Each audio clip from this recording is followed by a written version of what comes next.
Hello and welcome to all my YouTube channel Uni Class Chemistry, Class 12 Physics, Chapter number 9, Ray Optics and Optical Measurements. We are continuing this chapter. From now on lecture number 5, we are continuing a new topic called Reflection at Spherical Surfaces. Spherical surfaces में हमारे पास basically आ जाते हैं the curved mirrors, concave mirror and the convex mirror. यहाँ पर हमारे पास convex mirror है जिसका हमें रिफ्लेक्शन निकालना है। तो कन्वेक्स मिरर में हमारे पास जैसे कि बेसिकली स्ट्रक्चर जो बनता है उसमें एक आउटर कर्व्ड मिरर है जिसपे एक रे ऑफ लाइट यहाँ ऑब्जेक्ट रखा है जिससे रे ऑफ लाइट निकलती है, और जो रे ऑफ लाइट है वो एक मीडियम यानी कि एयर से निकली है और ग्लास के मीडियम में यानी कि N2 मीडियम दिस मीडियम यहाँ पर जाएगी। अब हमारे पास जो ऑब्जेक्ट है उससे रेज जो निकलती हैं वो डायरेक्ट जाती हैं M पॉइंट पर स्ट्राइक करती हैं। M पॉइंट पर स्ट्राइक करने के बाद हमारे पास स्ट्राइक करने के बाद जो उसकी रेज हैं I पॉइंट पर जाएंगी जहाँ इमेज बनेगी, और एक रेज जाएंगी सीधी थ्रू द पोल और जो I पॉइंट पर मिलेंगी, और दोनों जहाँ इंटरसेक्ट I पॉइंट पर करेंगी वहाँ पर हमारे पास इमेज का फॉर्मेशन हो जाएगा यहाँ I पॉइंट पर। अब जो हमारे पास एक रे है जो नॉर्मल लाइन है, नॉर्मल लाइन भी तो होगी, नॉर्मल लाइन जो पास करेगी वो सेंटर ऑफ कर्वेचर से पास करेगी। यहाँ से सेंटर ऑफ कर्वेचर से एक नॉर्मल लाइन पास करेगी जो 90 डिग्री होगी इस कन्वेक्स मिरर के। अब हमारे पास जो ये पॉइंट्स आते हैं, ये O पॉइंट जहाँ ऑब्जेक्ट है, N जहाँ पर स्ट्राइक करी, N जो हम बेस लाइन से मिला दें, पोल से मिला दें स्ट्राइकिंग पॉइंट को, तो वहाँ पर MN जो हमारे पास बनेगी MN, और C जहाँ पर सेंटर ऑफ कर्वेचर है, और I जहाँ पर इमेज का फॉर्मेशन हुआ है। अब N से O तक का डिस्टेंस हमारे पास होगा ऑब्जेक्ट डिस्टेंस पोल से, पोल और N में नेग्लिजिबल डिस्टेंस है, उसको हम नेग्लेक्ट कर सकते हैं कि ये डिस्टेंस द पोल, यहाँ पर पोल है हमारे पास, पोल और जो N है वो ऑब्जेक्ट के रिस्पॉन्सेज में एक ही पॉइंट पर लाई करते हुए दिखते हैं, जस्ट नेग्लिजिबल डिफरेंस है इन दोनों के पॉइंट्स में। अब पोल से ऑब्जेक्ट का डिस्टेंस हमारे लिए हुआ U ऑब्जेक्ट डिस्टेंस, और पोल से हमारे पास I का डिस्टेंस है दैट इज V जो इमेज डिस्टेंस है, और जो C से हमारे पास पोल का डिस्टेंस है वो है रेडियस ऑफ कर्वेचर। अब हमारे पास जो एंगल्स बनते हैं, टेंजेंट बनते हैं एंगल के, वो हमें निकालने होंगे क्योंकि यहाँ पर 3 ट्रायंगल हमारे पास बनते हैं, MON, NCM and MIN। So we have 3 triangles, MON जिसका एंगल O है हमारे पास, एक एंगल बनेगा, ट्रायंगल NCM जिसका एंगल C बनेगा, और ट्रायंगल MIN जिसका एंगल बनेगा I।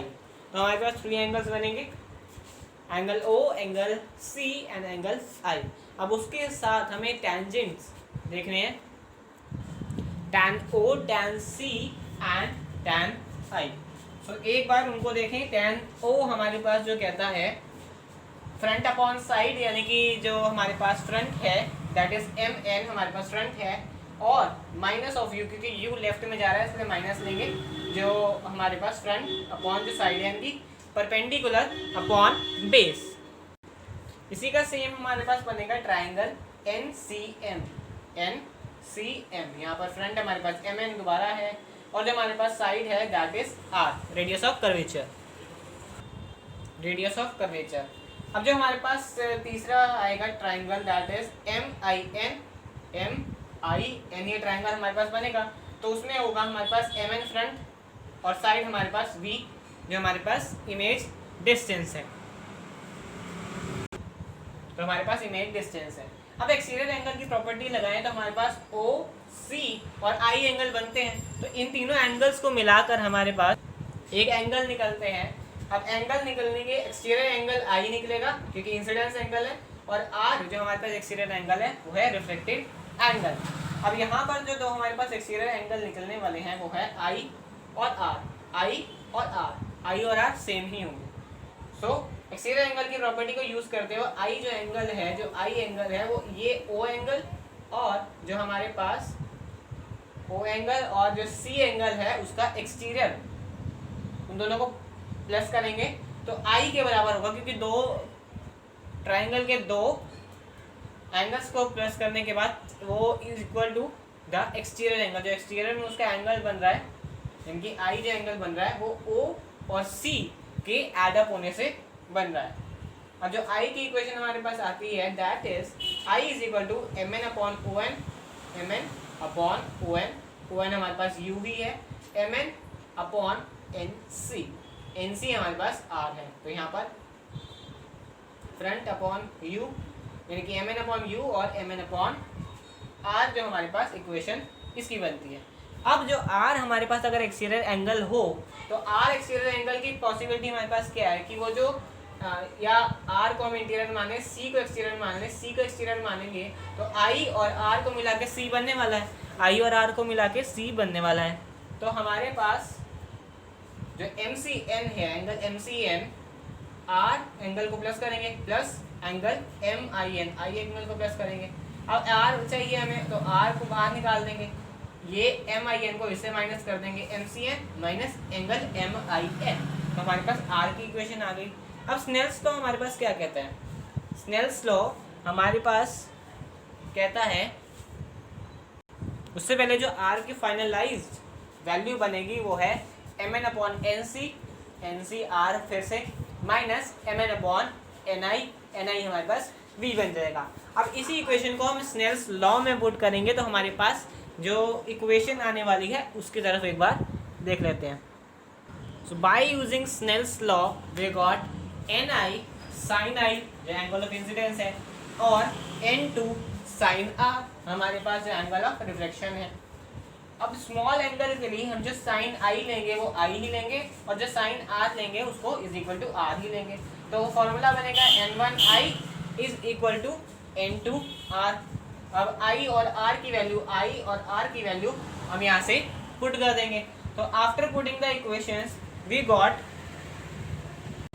अब mn हमारे पास कॉमन था, mn और mn यहाँ पर कॉमन था, तो हमारे पास mn जो है वो कैंसल आउट हो जाएगा और हमारे पास जो क्रॉस मल्टीप्लिकेशन के बाद जो वैल्यूज निकलेंगी ni अपॉन ओ एन और उसके आगे, so the values are n1 upon O N plus n1 upon N C is equal to n2 upon N C minus n2 upon ni। अब जो N C हमारे पास है उसको हम एक साइड ले जाएंगे, n1 वाले एक साइड और n1 n2 को क्रॉस मल्टीप्लाई यहाँ से करवा देंगे हम। And finally we got that equation that is n1 upon O N plus n1 upon N C is equal to n2 upon N C minus n2 upon ni। Shift कर देंगे n1 upon O N plus n2 upon ni और is equal to n2 minus n1 upon N C.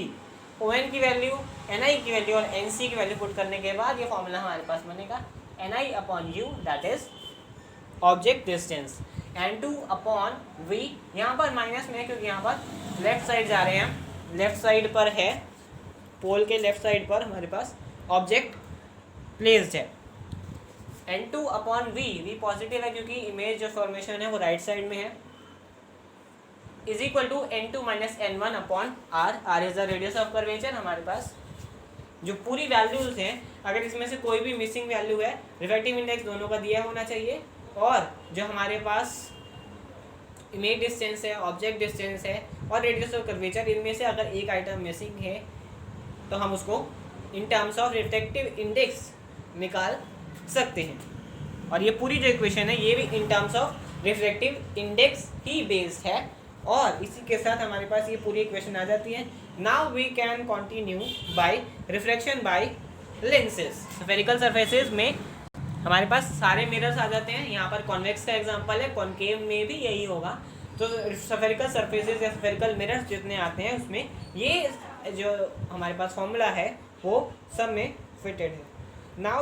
Now let us look out reflection by lens. अभी हमने convex mirror किया था जिसमें एक convex mirror था।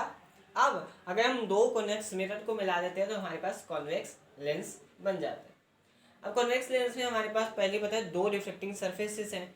अब जो रिफ्लेक्शन है वो दो सरफेसेस से होगा, पहले सरफेस से जो रिफ्लेक्शन होगा वो जो रे ऑफ लाइट है वो रेयरर से डेंसर मीडियम में जाएगी। नेक्स्ट जब रिफ्लेक्शन होगा तो वो डेंसर से रेयरर मीडियम में वापस आएगी। तो पहले रिफ्लेक्टिंग सरफेस पे हमारे पास एक इमेज बनेगी जो ऑब्जेक्ट से बैकवर्ड पोजीशन पे बनेगी। जैसे कि इस डायग्राम से जो ऑब्जेक्ट की रेस है वो यहाँ से जा रही है, लेकिन उसका वर्चुअल ऑब्जेक्ट जो बनेगा वो पीछे बनेगा, वर्चुअल इमेज पीछे बनेगी। तो उसका हम जो डिस्टेंस ले लेते हैं from O, that is V dash, centre से V dash, that is image distance, virtual image, real image नहीं, वर्चुअल इमेज इसकी बनेगी। नेक्स्ट अब यही इमेज, यही ऑब्जेक्ट जो इमेज बनी है ये एक सेकेंड ऑब्जेक्ट की तरह काम करेगी, जो सेकेंड रिफ्लेक्टिंग सरफेस पर इसकी रे ऑफ लाइट रिफ्लेक्ट होगी और देन उसकी इमेज हमें आगे मिलेगी। तो दो बार रिफ्लेक्शन होगा। सबसे पहली बार हमारे पास रिफ्लेक्शन होगा फ्रॉम दिस पॉइंट, यहाँ पर पहले रिफ्लेक्टिंग सरफेस पर, उसके बाद इमेज इसकी बनेगी वर्चुअल ऑब्जेक्ट, तो ये ऑब्जेक्ट की रेस यहाँ जाएंगे और ये रिफ्लेक्शन होकर यहाँ पर इमेज बन जाएगी। सेकेंड रिफ्लेक्टिव सरफेस के लिए वर्चुअल ऑब्जेक्ट फर्स्ट ऑब्जेक्ट की इमेज से बनेगा। अब दो बार रिफ्लेक्शन होगी तो हमारे पास जो फॉर्मूलाज हैं वो भी दो बार डिराइव होंगे। तो हमारे पास जो फर्स्ट रिफ्लेक्टिंग सरफेसेस के लिए फॉर्मूला है, अभी हमने पहले ही करा, जो कॉन्वेक्स मिरर के लिए हमारे पास है, that is -n1 upon U plus n2 upon V dash, V dash इसका डिस्टेंस है, is equal to n2 minus n1 upon r1। r1 को भी इसलिए लिया है क्योंकि इस r को हमने दो में डिवाइड कर दिया, एक यहाँ से r और एक यहाँ से r1 r2। r1 r2 is same, just differentiate करने के लिए उसको बताया गया। अब फर्स्ट रिफ्लेक्टिंग सरफेस के लिए तो रे ऑफ लाइट मूव कर रही थी रियरर से डेंसर मीडियम में। सेकेंड रिफ्लेक्टिंग सरफेसेस के लिए जो रे ऑफ लाइट है वो अंदर चली गई और यहाँ रिफ्लेक्ट होकर ये जो इमेज यहाँ फॉर्म कर रही है।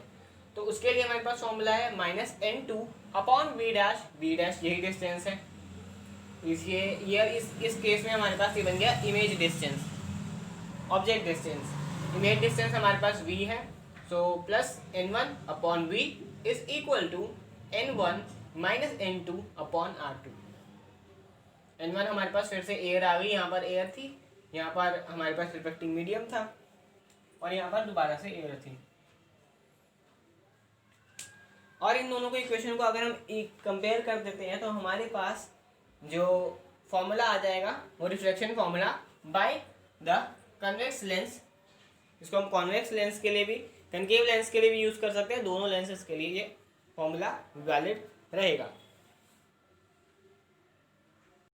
So after comparing these two equations we get the equation is equal to, अब वो दोनों लेफ्ट साइड वाले ऐड हो जाएंगे, राइट साइड वाले दोनों ऐड हो जाएंगे। हमारे पास जो इक्वेशन बनेगी वो है -n1 upon U plus n2 upon V dash minus n2 upon V dash plus n1 upon v, and in the right side we have n2 minus n1 upon r1 plus n1 minus n2 upon r2।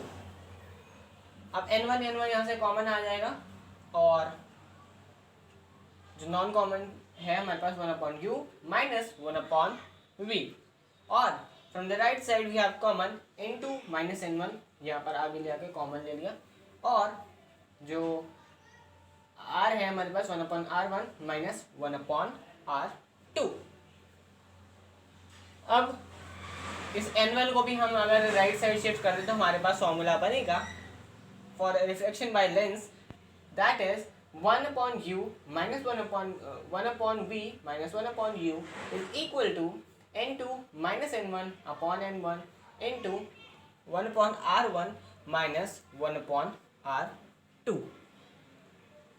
तो reflection by lens का formula बना है कि lens से reflection अगर होगी तो in terms of reflection, in terms of refractive index हम इसको कैसे फाइंड आउट कर सकते हैं। Next we will do the lens maker formula,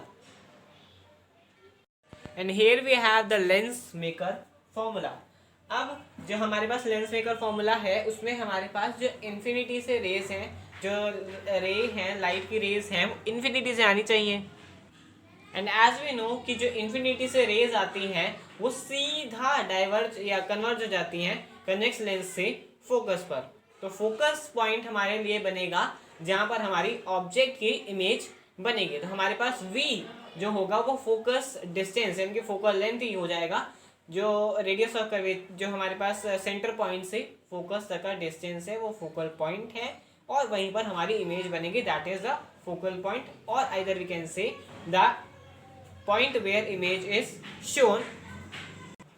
so as we see u infinity पर है, v हमारा फोकस पॉइंट हो गया है। तो हमारे पास जो इन्फिनिटी से रेज आती है, जो 1/infinity है उसको हम 0 लेते हैं। तो 1/f is equal to n2 minus n1/n1 into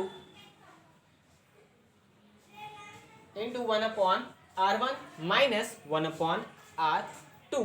तो ये हमारा पूरा लेंस मेकर का फॉर्मूला है। अगर हमारे पास रिफ्रैक्टिव इंडेक्स है, फोकल लेंथ है या रेडियस ऑफ कर्वेचर है ऑफ द कन्वेक्स लेंसेज, तो हम यहाँ से लेंस को प्रिपेयर कर सकते हैं कितनी फोकल लेंथ का लेंस चाहिए, रिफ्रैक्टिव इंडेक्स और रेडियस ऑफ कर्वेचर की हेल्प से। देन वी हैव, अगर कंपेयर करें इसको प्रीवियस इक्वेशन से, हमारी प्रीवियस इक्वेशन है इससे कंपेयर करें तो हमारे पास बनता है, इन दोनों इक्वेशन को कंपेयर करने के बाद ये फॉर्मूला बनता है 1/u माइनस 1/u, अगर आगे लेते हैं तो माइनस में आएगा क्योंकि u माइनस से ही स्टार्ट होगा, 1/v minus 1/u is equal to 1/f। If you want to prepare a lens और सुटेबल फोकल लेंथ, तो हमें v पता होना चाहिए, u पता होना चाहिए, तो हम उस दोनों को अपॉन में रखकर माइनस करके फोकल लेंथ, कितनी फोकल लेंथ का लेंस बनाना है उसको हम फाइंड आउट इजी वे में कर सकते हैं।